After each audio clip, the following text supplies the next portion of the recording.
Now that is pretty much how they would do that in the wild, except that lure would be replaced by something like squirrels, mice, or even rabbits. Now some of you might recognize Pippi, and that's because she's a red-tailed hawk. The red-tailed hawk is actually the most common hawk we have here in North America, and whether you know it or not, you've probably seen one sitting by the side of the road or waiting by a farmer's field. And that's because these birds are extremely opportunistic hunters.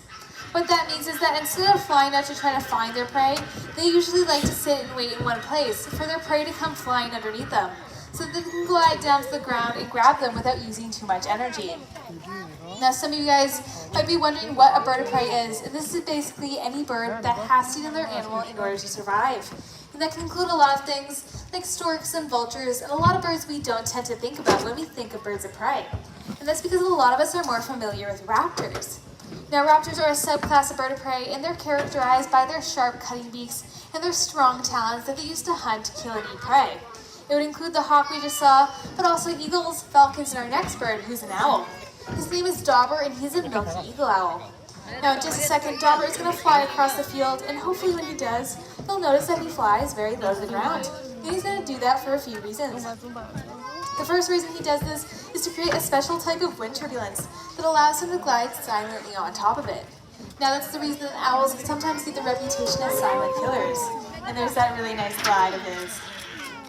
Really good job from him. Give him a big round of applause. It's very nice. Now hopefully you guys had the chance to notice that Dauber has some very nice dark black eyes. And that's actually a really good indication that he is a nocturnal owl.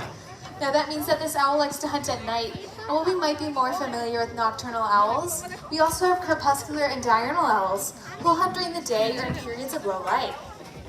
Now, hopefully you guys are also having the chance to notice that Dauber turns his head around an awful lot, and it's because owl eyes are pretty unique. They're kind of like two tubes that jet pretty far back to their skull and are held in place by a structure called sclerotic rings. Now those rings are actually made out of bone, and they mean that in order for an owl to look anywhere, he's got to fully turn his head, which can lead to a pretty common myth that owls can turn their head 360 degrees. Now unfortunately that's not true, and if they tried that, they might end up hurting themselves, but they do have an impressive 270 degrees much in their neck, because they have double the amount of vertebrae that we have. In other words, an owl can turn their head about 3/4 of the way around, which is still very impressive. Now our next bird is pretty recognizable, so when you see her, I want you to shout out what type of bird you think she is. She'll come right back there. Anyone know? A seagull? Bald eagle, that's right.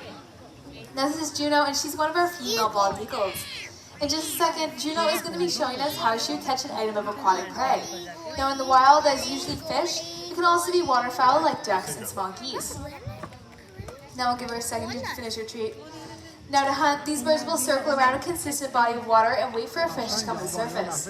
When that fish surfaces, they can glide out and grab their prey just like that. Give her a big round of applause. That was a really nice play for her. Now a lot of you guys probably recognize Juno for that iconic white-headed tail, but they don't actually develop that coloration until they're about 5 years old. Before then, they have more of a mottled brown color in appearance, and they can actually really easily be confused with a golden eagle. Now some of you guys might be aware of the really unfortunate history of this bird. In the 1960s and 70s, a pesticide known as DDT was being used on farmers' fields. Now this chemical was leaching out into waterways and working its way up the food chain and into the prey of the bald eagle. And although DDT wasn't directly harming these birds, it was affecting their ability to uptake calcium. Now I'm certain that a lot of us know that calcium is good for building strong bones, but for birds it's really important for building strong eggshells.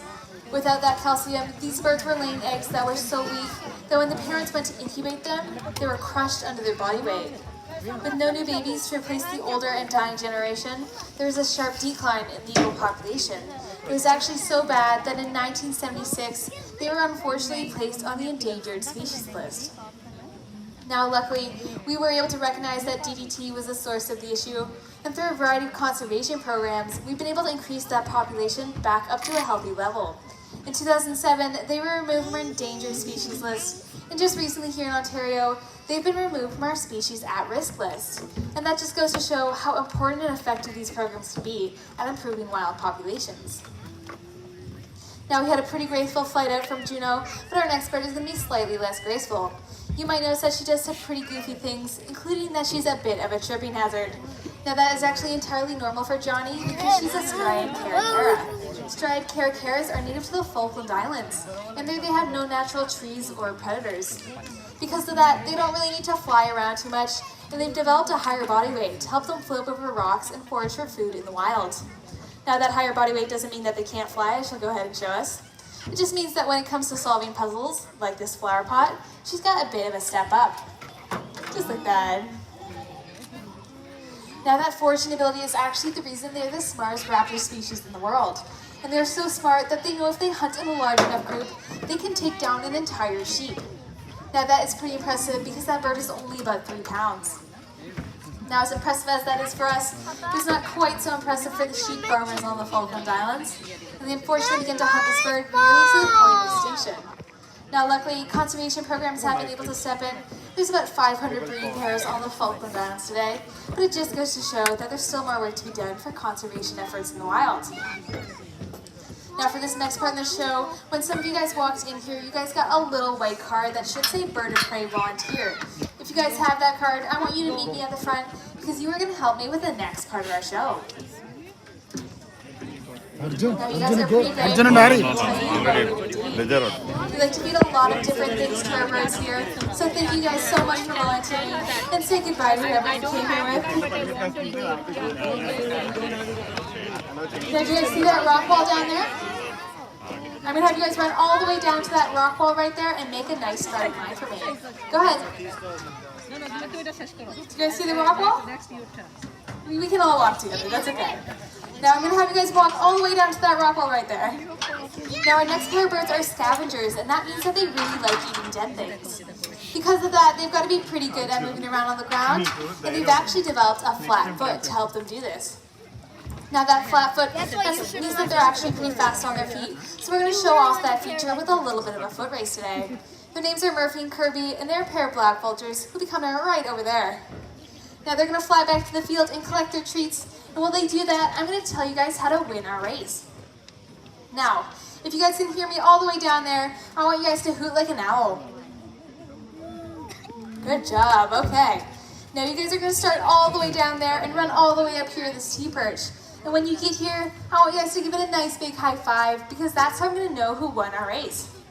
Now if you happen to trip while you do this, make sure you get up really quickly because these birds like to eat things that look dead. I'm noticing our finish line is moving up a little. Guys, walk back, the finish line's over there. Or start line anyway. Now, do you guys think you're faster than a black vulture? Yeah? Go ahead and ask the audience. Go ahead and clap if you think the kids are going to be faster. Who thinks the vultures are going to be faster? Okay, a little bit of a challenge. Now I'm count down from 3, and I want everybody to cheer for your team. 3, 2, 1, go! Now the kids are off to a pretty good start. The vultures are cheating a little and using their wings a little. I think our kids have won the race. Give them a big round of applause. They did a really great job. Now I'm going to let you out right over there, and you guys can go home and tell all of your friends and family that you guys are faster than a black vulture. Now I wouldn't ride too hard because their legs are only about 6 inches long, but they're still very cool.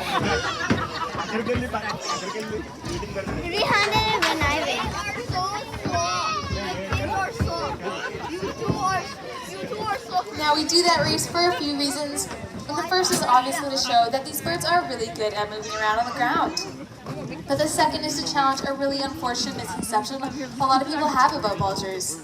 We tend to think about these birds as being a little gross because we mostly see them sitting by the side of the road eating roadkill, but they play incredibly important roles in our ecosystem. A vulture's stomach acid is actually so strong that it can kill many different types of viruses and diseases, including rabies, botulism, and anthrax. Now that is pretty cool, and in that way, they're kind of the janitors of our environment. And if we want anyone to do roadkill, it should be a vulture. And that's pretty clear in places of the world that are experiencing vulture crises. Now what that means is that they've seen declines of up to 95% in under 10 years for their vulture populations. While that is very sad for the vultures, it's also very sad for us. Because where we see that decline, we see a huge increase in human death and disease. Now luckily, here in Ontario, our native turkey vulture is doing just fine, but the next time you drive by one on the side of the road, Maybe give them some space on the shoulder and just say a quick thank you, because they're doing us a huge favor by keeping us all healthy and safe. Now we had some pretty fast kids, but we're going to speed it up just a little with our next bird. Her name is Cleo, and she's a lander falcon. Now today, Cleo is going to be showing us the very important process of the hunt for falcons in the wild. Now she starts flying, you might notice that she makes some strange turns. She might go behind some trees or even behind some stands. You might actually lose sight of her for a few moments. But that's actually an entirely normal process of the hunt called waiting on. It's where the falcon tries to confuse their prey, or in this case our trainer, because they know that if their prey is confused, it's a lot easier to catch. Now our trainer is going to be throwing up a winged lure that will simulate a bird, because that's what falcons naturally hunt in the wild. And in just a second, we'll see if she's able to make that catch. Now she's getting some really nice speed for us. We have a turkey vulture hanging very low over the crowd.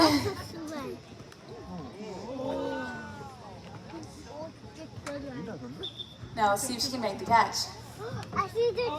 Knocked it right out of the air. Give her a big round of applause. She did really good there. Now sometimes falcons aren't able to correctly line themselves up with prey in the wild. And what they'll do in that case is they'll curl their talons up into a little fist and punch a bird straight out of the sky. Now that is pretty cool, and in most cases, that's enough to kill their prey instantly. But if the other bird is still alive after that, they have a special adaptation called a tomial tooth, which is like a little hook on their beak that they can use to break open the vertebrae of their prey and enjoy their snack that way. Now here at Safari, we do have a few different conservation programs of our own, and one that's very close to us is for the eastern loggerhead shrike. Now this is a small predatory songbird that's native to right here in Ontario. And the really cool thing about this bird is that it doesn't have special feet that help it hold down some of its larger prey. So in order for it to eat them, it has to impale it on something like a thorn or barbed wire. Now that is pretty cool, but unfortunately they've been nearly extirpated from Ontario. Thanks to the support we received though, we've been able to partner up and collectively release over 1,000 shrikes in Ontario's wild. So we always just like to end our shows by saying a big thank you for coming out and supporting us today. We are going to have Cleo come to the front if you guys take a closer look at her and ask us any questions you might have. But just be aware that, no, never mind. Have a great day and enjoy your trip home.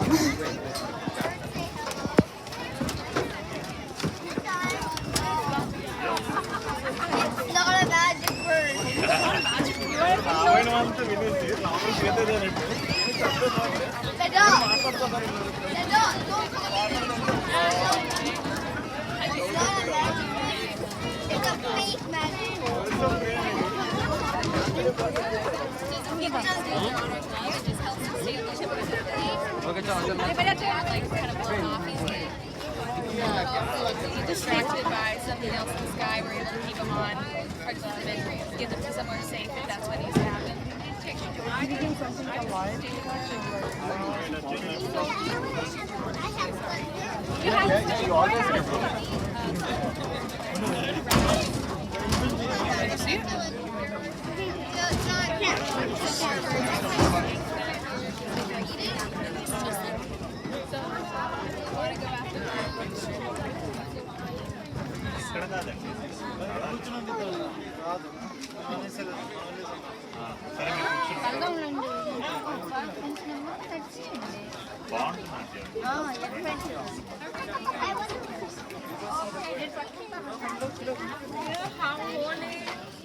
What?